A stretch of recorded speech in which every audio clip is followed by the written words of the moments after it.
This video is the surface. The rabbit hole goes much deeper. Link in the description. She was at her own birthday party. 30 people in the room. People who genuinely loved her. Balloons, cake, a playlist she had spent 2 hours putting together. And she stood in the middle of all of it doing what she always did. Smiling at the right moments. Laughing at the right jokes. Saying thank you every time someone pulled her into a hug. Being, in every visible way, exactly what the occasion required. And the whole time, underneath all of it, one thought running on a quiet loop in the back of her mind that she would not say out loud to a single person in that room. None of you know who I actually am. Not as a dramatic statement, not as a cry for help, just as a fact, a quiet, specific, slightly terrifying fact that she had been living with for so long it had started to feel normal. The person standing in that room being celebrated, the one everyone was looking at and laughing with and loving, did not feel like her. It felt like an extremely convincing performance of her. A version assembled over years from what worked and what was safe and what kept people comfortable and what kept her from having to explain herself. And the real one, the original one, the one that existed before the editing started, had not been invited to the party. She would not have known how to invite her even if she had tried. You know this feeling. Maybe not at a birthday party. Maybe at a work meeting where you said exactly the right thing and felt nothing at all behind it. Maybe in a relationship where someone loved you completely and you still felt unseen in the specific way that is worse than being alone, because at least alone you are not performing. Maybe in a quiet moment at 2 a.m, when the phone was face down and the noise stopped and something underneath the performance surfaced briefly, something old and uncomfortable and strangely familiar, before you pushed it back down and reached for something to look at. That feeling has a name. A specific, documented, rigorously studied name. Carl Jung spent the second half of his entire career mapping it. And what he found underneath it is one of the most confrontational ideas in the history of human psychology. Not because it requires a philosophy degree to understand, because it is true. And the truth of it is, the specific kind that does not let you go back to not knowing it once you have actually let it in. You did not choose who you became. You survived into it. Think about the child you were before you learned to manage yourself. Before you knew which version of you was acceptable and which version needed to disappear. Before you had done enough trial and error in enough rooms with enough different people to have assembled a reliable model of what works and what causes problems. That child felt things without a filter. Was angry when anger was the honest response to what was happening. Was sad when sadness was the honest response. Wanted things without shame attached to the wanting. Was loud or quiet or wild or tender because that was simply what they were in that moment without consulting anything outside themselves about whether it was appropriate. That child did not arrive in the world with an editor built in. The editor was installed, gradually, efficiently, often without anyone intending to install it, by parents who were doing their best inside their own limitations, by schools that needed 30 children to behave in ways that 30 children do not naturally behave, by a culture that has very specific ideas about which emotions are acceptable and which ones need to be managed and which ones need to disappear entirely. Maybe your anger made the room go quiet, so you learned to swallow it and produce something calmer on the surface.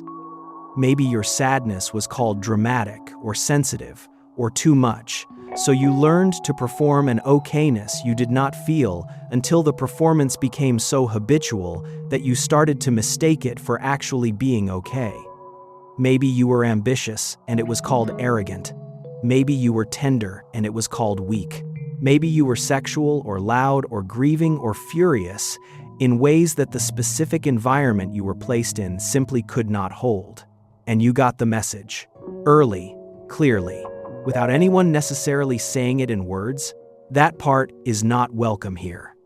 And because you were a child, and children cannot survive without belonging, and belonging required you to be a version of yourself that fit.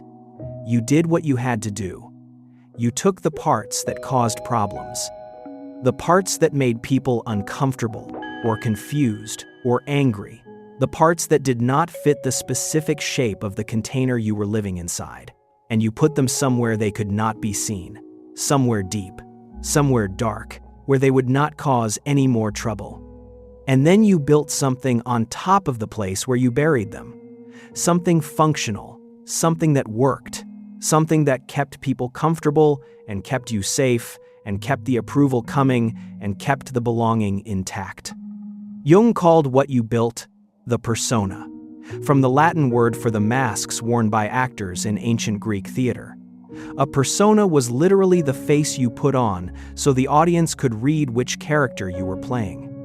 And most people wear the mask for so long, through so many scenes, in so many different rooms, with so many different audiences, that they stop noticing they are wearing one. The mask stops feeling like a mask. It starts feeling like a face. And Jung called what you buried the shadow. Here is what the shadow actually is. Because this is the part where most people reach for a comfortable misunderstanding and stop there. The shadow is not your evil side. It is not the darkness waiting to get out. It is not the monster underneath the mask. That version is simpler and less threatening than what Jung actually meant, and that is exactly why it is the version most people settle for. The shadow is everything you decided you were not. Yes, that includes the rage. Yes, that includes the envy and the desire and the cruelty and all the things you were taught to be ashamed of wanting or feeling. Those are in the shadow for most people. But the shadow is not only darkness in the moral sense. It is anything that did not make the cut into the persona. The creativity that was called impractical and buried at age 11. The sensitivity that was called weakness and buried before you were old enough to defend it.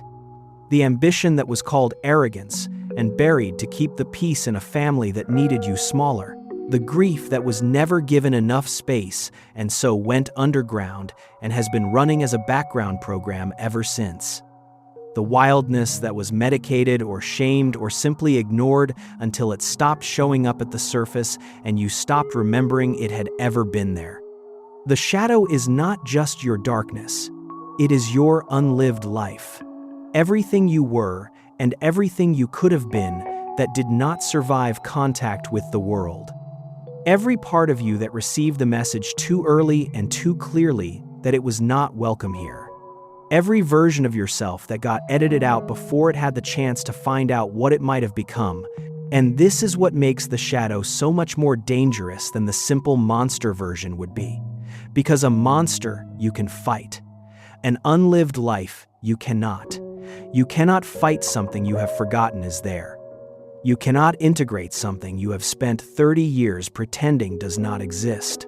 You cannot stop something from controlling your behavior from underground if you have never once turned around to look at what is actually down there. Jung wrote it plainly and without comfort. Everyone carries a shadow, and the less it is embodied in the individual's conscious life, the blacker and denser it is. He was not being poetic. He was describing a mechanism with a specific and predictable outcome. The more you suppress the shadow, the stronger it gets. The more you ignore it, the more of your actual life it quietly controls. The longer you run from it, the more it shapes your decisions, your relationships, your patterns, your self-destruction, from a place you cannot see and therefore cannot do anything about. The science on what suppression actually does to a human being is not comforting and it is not subtle. Your brain does not delete emotions. This is the single most important thing to understand about the psychology of the shadow, and most people have never been told it clearly. When you suppress a feeling, it does not disappear, it does not dissolve, it does not weaken with time. It goes into a holding pattern, a permanent background process that consumes real cognitive and physiological energy every single day and never actually resolves because resolution requires acknowledgement, and acknowledgement is the one thing the suppression mechanism is. specifically designed to prevent. Research published in the Journal of Personality and Social Psychology examined what happens to people who habitually suppress their emotional responses. The finding was consistent and striking. People who suppress do not experience fewer emotions than people who express them. They experience the same emotional intensity. They simply spend enormous resources, cognitive load, physiological stress responses, sustained neurological effort, preventing those emotions from becoming visible on the surface. The feeling is still there at full strength. It is just being held underwater, constantly, at great cost. The prefrontal cortex, the part of your brain responsible for executive function, decision-making, impulse regulation, is working overtime every time you push something back down. Every time a feeling rises and you produce the acceptable response instead of the honest one, every time you put the persona back on for whoever is in the room, every performance, every suppression, every time you swallow what is actually there and produce what the situation requires, that is real neurological work. It costs something. And across years and decades, the cost accumulates into something specific and recognizable. You know the exhaustion I am describing. Not the exhaustion of having done too much, the exhaustion that sleep does not fix, the exhaustion that a 2-week holiday does not touch. The flatness that appears in the middle of a completely functional day with no obvious cause. The specific tiredness of going through the correct motions of a life that should feel more alive than it does. The looking at your own existence sometimes and feeling slightly outside of it, like you are watching someone who looks like you live a life that looks like yours from a small, safe distance. A Stanford University study on emotional suppression found that people who habitually suppress show measurably higher heart rate, elevated cortisol levels, and significantly greater cardiovascular stress responses compared to people who process and express what they feel. The body is keeping a running total of everything the mind refuses to acknowledge. It is not metaphorical. There is a physiological bill being accumulated in real time, and it gets presented eventually, in the exhaustion, in the physical symptoms that have no clear medical cause, in the immune system that keeps failing at inconvenient times, in the life that functions perfectly and feels, underneath the functioning, like it is slowly running out of something essential. Now here is where it stops being psychology and starts being the specific truth about your life. The shadow does not wait forever. You can suppress it for years, decades. Some people maintain the suppression for an entire lifetime, and they call the resulting exhaustion maturity, and they call the resulting emptiness wisdom, and they die having never once turned around to look at what was pressing against the walls of their life. From the inside for 50 or 60 or 70 years. But most people do not get that far without something breaking through. The shadow expresses itself, always, without exception. The only variable is whether you are conscious of it when it does, and the less conscious you are, the more damage it causes when it finally finds a way out. The first way it expresses itself is through projection. This is Jung's most documented observation, and the most uncomfortable one to sit with honestly. Whatever you cannot acknowledge in yourself, you will find intolerable in the people around you. The traits you have most aggressively buried in your own shadow are the ones you will react to most disproportionately when you encounter them in someone else. The person who cannot stand dishonesty is often suppressing something they cannot be honest about in themselves. The person who is enraged by other people's laziness is often desperately suppressing their own need to stop.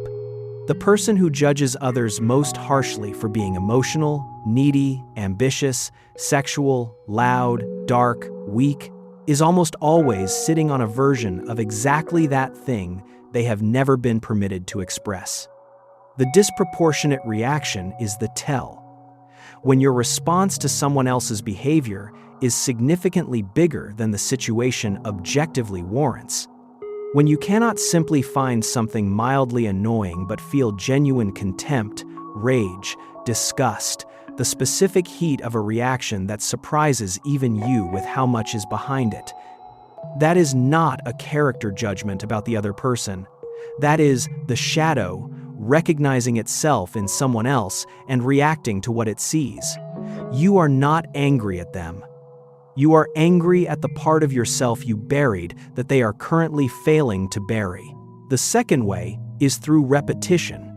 If your relationships keep ending in the same way with different people, if the same specific pattern of conflict or disappointment or abandonment keeps appearing in new contexts with new faces, if you keep choosing the same type of situation and getting the same outcome despite genuinely trying not to, that is the shadow operating.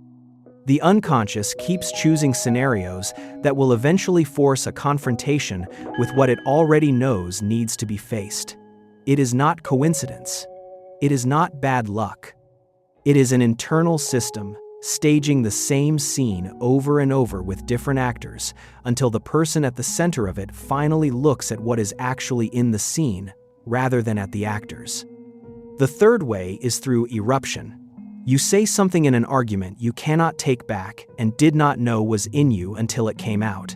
You make a decision that destroys something you spent years building and cannot explain rationally afterward, no matter how many times you try.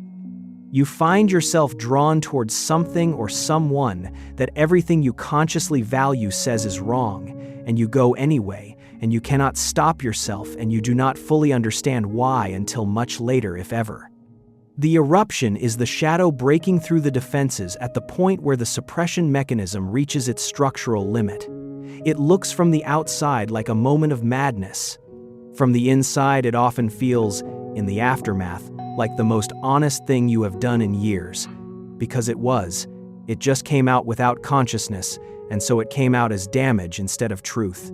There is a specific kind of life that gets built when the shadow has been successfully buried for long enough.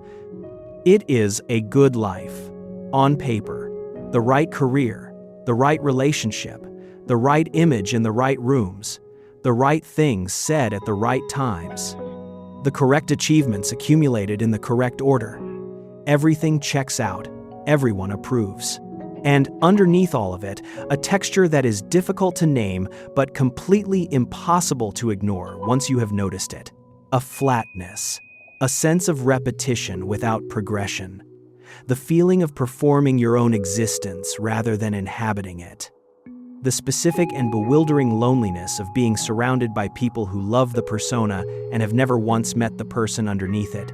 Not because you are hiding something dramatic, just because the person they love is the edited version, and you cannot remember the last time the unedited version was in the room. James Hollis, one of the most rigorous interpreters of Jung's work, described this as the unlived life pressing against the walls of the life you chose instead. He wrote that the unlived life is not a passive absence, it is an active force. It generates the chronic, low-level dissatisfaction that has no clear cause. The depression that medication treats but never resolves because the source is not chemical. The anxiety that therapy explains but does not eliminate because understanding the pattern and being free of the pattern are two completely different things. The sense that something essential is missing even when everything externally appears to be in order. Because something essential is missing. Half of you is missing. The half that went underground and has been pressing against the walls of your life ever since. The midlife crisis is the most socially visible expression of this pressure. Not as a joke, as a psychological event with a specific and predictable structure. A person spends the first half of their life building the persona, becoming the functional, acceptable, successful version of themselves. Doing what was required, being who was needed, suppressing what did not fit. And then somewhere in the middle of the life, sometimes suddenly, and sometimes as a slow accumulation, until one ordinary day something simply cracks, what comes through is not a breakdown. It is the shadow, after decades of perfect suppression, finally presenting itself. Jung did not see this as a failure. He saw it as the most important moment in a person's psychological development. The moment the first half of the script runs out, and the question of who you actually are, stripped of all the requirements and performances and survival mechanisms, becomes impossible to avoid any longer. The person who leaves the marriage or changes the career or makes the decision that everyone in their life calls irrational is not having a breakdown. They are having, often clumsily and destructively because it is happening without consciousness or preparation, their first real encounter with the parts of themselves they spent 30 years burying. The problem is not that the encounter is happening. The problem is that it is happening 30 years too late, with no framework for understanding what it is. The modern world has built the most sophisticated avoidance infrastructure in human history. Think about what is available the exact second any uncomfortable feeling begins to surface. Your phone with its infinite scroll and its engineered dopamine delivery system. Streaming platforms with more content than you could consume in 100 lifetimes. Food available at any hour with 4 taps. Social media platforms that have spent billions of dollars understanding exactly how to keep your attention moving fast enough that nothing below the surface has a chance to become conscious. A productivity culture that reframes permanent busyness as virtue so that you can spend your entire life at full speed and call it ambition rather than avoidance. And here is the specific thing that makes this so effective and so hard to see. The avoidance is dressed as productivity. You are not lying in bed staring at the ceiling. You are working, building, achieving, helping other people, creating things. All of which are real and valuable, and none of which are incompatible with using them as a mechanism to never have to sit in genuine stillness long enough to hear what the shadow is trying to say. Psychologists call this high-functioning avoidance, the use of socially admirable behaviors to maintain permanent distance from internal confrontation. The workaholic who cannot sit still because stillness means feeling.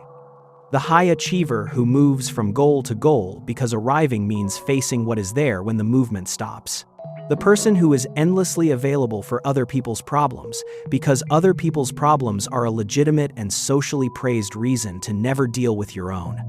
Research on avoidance coping is consistent and unambiguous. Avoidance reduces discomfort in the short term. It increases psychological distress over the medium and long term without exception. The avoided thing does not diminish with time. It waits. It accumulates. It takes up more and more of the background of a person's life the longer it is avoided. And the longer it waits, the more it costs to keep it there. Until the cost becomes the specific flatness of a life that functions and does not feel like it belongs to you. So what does Jung actually prescribe? Because this is the part where easy answers would be convenient, and where Jung refuses to provide them. He called it individuation, the lifelong process of becoming the person you actually are, rather than the person your environment shaped you to be. And the beginning of individuation is not pleasant, and it is not quick, and it does not come with a framework that fits neatly into a morning routine. It begins with turning toward the shadow instead of away from it. Not to become it. Not to unleash everything you have ever suppressed onto the people around you and call it authenticity, but to acknowledge it. To look at what is actually in there without looking away. To say, yes, that rage is mine. Yes, that grief is mine. Yes, that desire is mine. Yes, that darkness is mine. And also, yes, that creativity I was told was impractical is mine. Yes, that tenderness I was told was weakness is mine. Yes, that ambition I buried to keep the peace is mine. All of it. Without the shame that was attached to it by people who needed you smaller than you actually were. The acknowledgement alone changes the energetic equation. Not everything immediately, not in a way that is visible from the outside, but the resources that were being spent on suppression get released. And what you do with those resources is the actual work of individuation. The work of building a life that is inhabited rather than performed, a self that is complete rather than edited, a person who does not have to spend enormous ongoing effort keeping half of themselves underground. Pennebaker's research at the University of Texas showed that when people write about or verbally express their deepest, suppressed emotional content, their physical health measurably improves. Immune function strengthens. Blood pressure drops. Cognitive performance increases. The act of acknowledging what has been suppressed does not make things worse. It releases the physiological cost of the suppression itself. The body stops paying the bill it has been paying in silence. But here is what Jung understood, that the research captures only partially. The shadow does not only contain what is dangerous, it contains what is powerful. The creativity that was buried was not buried because it was worthless. The passion that was called excessive was not excessive, it was full. The directness that was called aggression was not aggression. It was honesty that the environment could not hold. Everything that went into the shadow went there not because it had no value, but because the specific container you were placed in was too small to hold it. And when those things are retrieved and integrated, they do not destroy the persona, they complete it. They transform it from a survival mechanism into something that might, for the first time, actually feel like a self. There is a man who spent 40 years as a structural engineer. Reliable, precise, respected. He showed up every day for 4 decades to a career that was objectively good and subjectively felt like wearing a suit that almost fit. He provided for his family. He did what was asked of him. He was, by every external measure, a success. And somewhere around 56, he started waking up at 4 in the morning, with his heart pounding for no reason he could identify. His doctor found nothing wrong. His therapist helped him understand his anxiety. His wife was patient and loving. And none of it touched the thing that was waking him up. None of it addressed what was actually there. His therapist eventually asked him something simple, not about his childhood or his marriage or his work stress. She asked him what he wanted to do when he was 8 years old. He said he wanted to write, stories specifically. He had filled notebooks as a child and had been told at 12 by his father that writing was not a serious thing for a serious person, and had closed the last notebook and never opened another one. He had not thought about it in 44 years. He had buried it so completely, so efficiently, so early, that he had genuinely forgotten it was there. It had become part of the shadow so long ago that it had stopped even registering as a loss. He started writing at 56. Not instead of his life, inside it. Mornings before work, weekends, slowly at first, and then with a speed that surprised him. And what his wife described 2 years later was not a man who had found a hobby, it was a man who had come back online. Something that had been running on minimum power for 44 years had finally been given current, and the lights had come on in rooms he had forgotten were part of the house. That is what Jung was pointing at his entire career. Not the dramatic transformation, not the sudden revelation. The quiet, specific, completely ordinary miracle of a person retrieving a part of themselves they were told to bury and discovering that it was not dead. It was just waiting, with the particular patience of things that have nowhere else to go. There is a place that exists specifically for the conversations this format cannot have. Not because this format is not honest, but because there are ideas that the algorithm does not like. Arguments that cannot be softened enough to survive a public platform without losing the thing that made them true. Videos that go somewhere this one cannot go. Debates where the ideas in these scripts get challenged in real time by someone who watched them and came back with the hardest version of every question. Written pieces that exist because they needed to be said in the way that only writing allows. Raw, unperformed. The version that does not have to be made acceptable for anyone. That place does not operate on what is allowed, it operates on what is true. And the people there are not looking for comfort. They are looking for the conversation that everyone else keeps deciding is too much. If that is you, if this video went somewhere specific and you already know there is more, the link is in the description. It is the private room. And what happens there is nothing like what happens here.